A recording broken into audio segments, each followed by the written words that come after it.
Udara pagi membawa nikmat, segar sekali dirasa tubuh. Salam saya untuk yang terhormat. Assalamualaikum warahmatullahi wabarakatuh. Yang menjawab salam saya doakan masuk surga. Yang tidak menjawab salam saya doakan masuk surga, tapi di pinggir surga.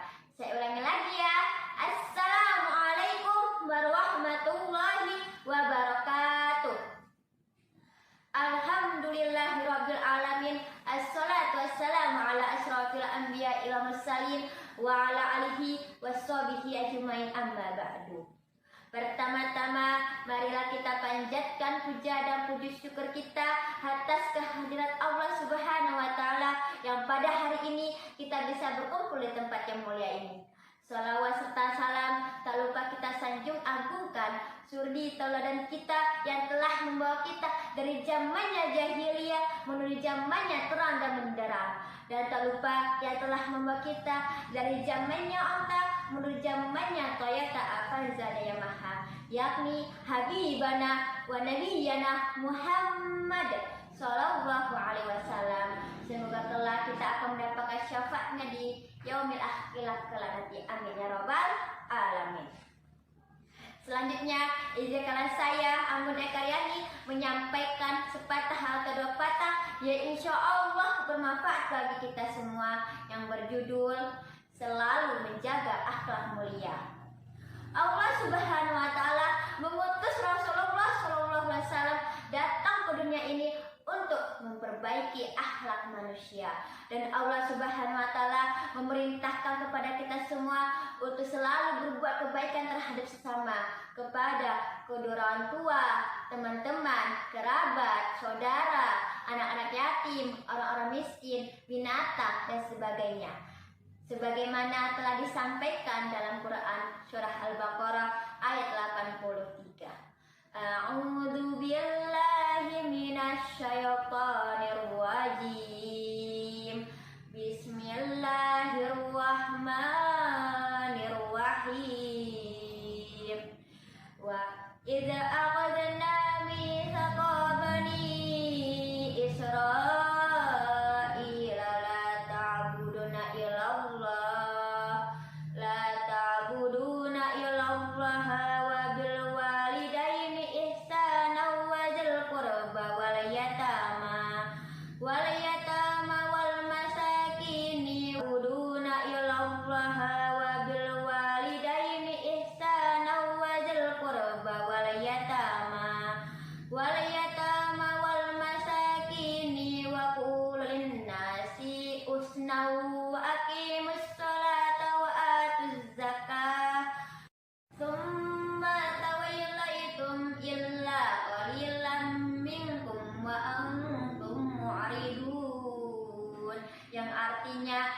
dan ingatlah ketika kami mengambil janji dari Bani Israel, janganlah kamu menyembah selain Allah, dan berbuat baiklah kepada kedua orang tua, kerabat, anak-anak yatim, dan orang-orang miskin.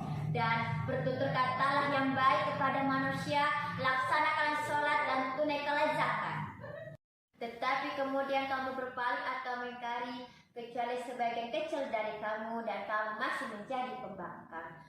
Quran surah Al-Baqarah ayat 83. Masya Allah. Dalam ayat tersebut mengajarkan kepada kita untuk selalu berbuat baik terhadap sesama, dan mengajarkan kita untuk selalu menjaga akhlak mulia.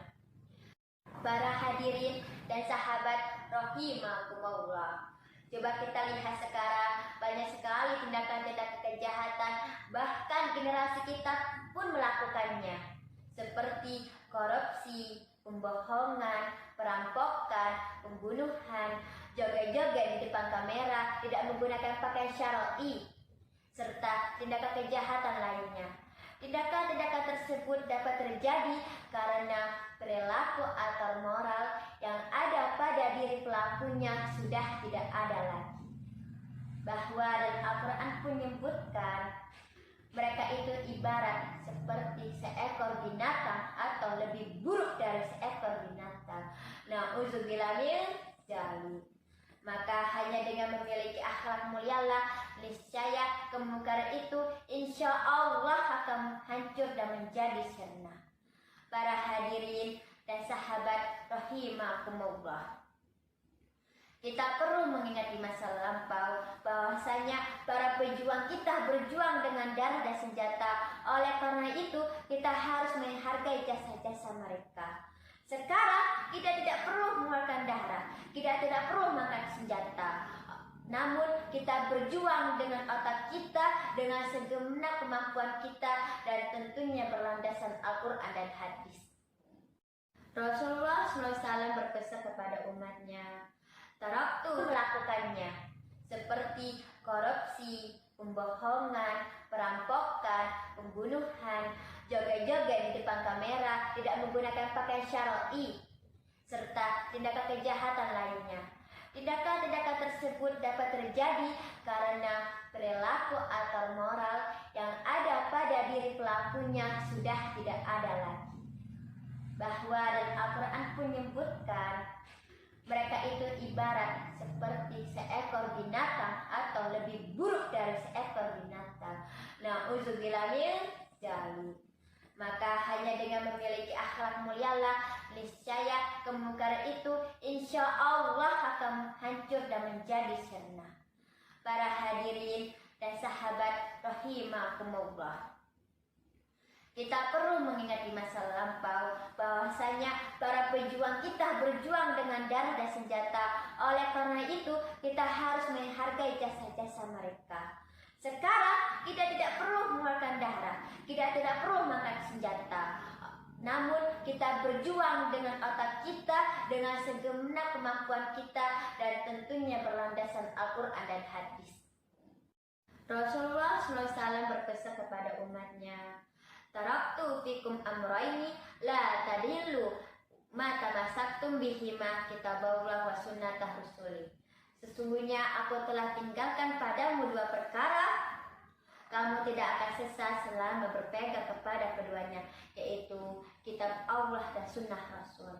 Oleh karena itu, kita sebagai generasi muda harus berpegang teguh terhadap Al-Quran dan hadis agar tidak tersesat di kemudian hari. Para hadirin dan sahabat rahimakumullah, sebagai kesimpulan akhir, saya mengajak dan mengamanatkan kepada kita semua dan tentunya kepada negara kita tercinta ini, katakanlah pada negara ini bahwa Indonesia tidak perlu takut kehilangan orang-orang cerdas dan pintar, tapi takutlah dan waspadalah jika kelak Indonesia akan kehilangan orang-orang benar dan berakhlak mulia. Lebih kurangnya mohon maaf, saya akhiri dengan sebuah pantun. Banyak hari terbilang hari, tidak sebaik hari Jumat. Banyak nabi terbilang nabi, tidak semulia akhlak Nabi Muhammad. Bila ada jarum yang patah, jangan simpan di laci.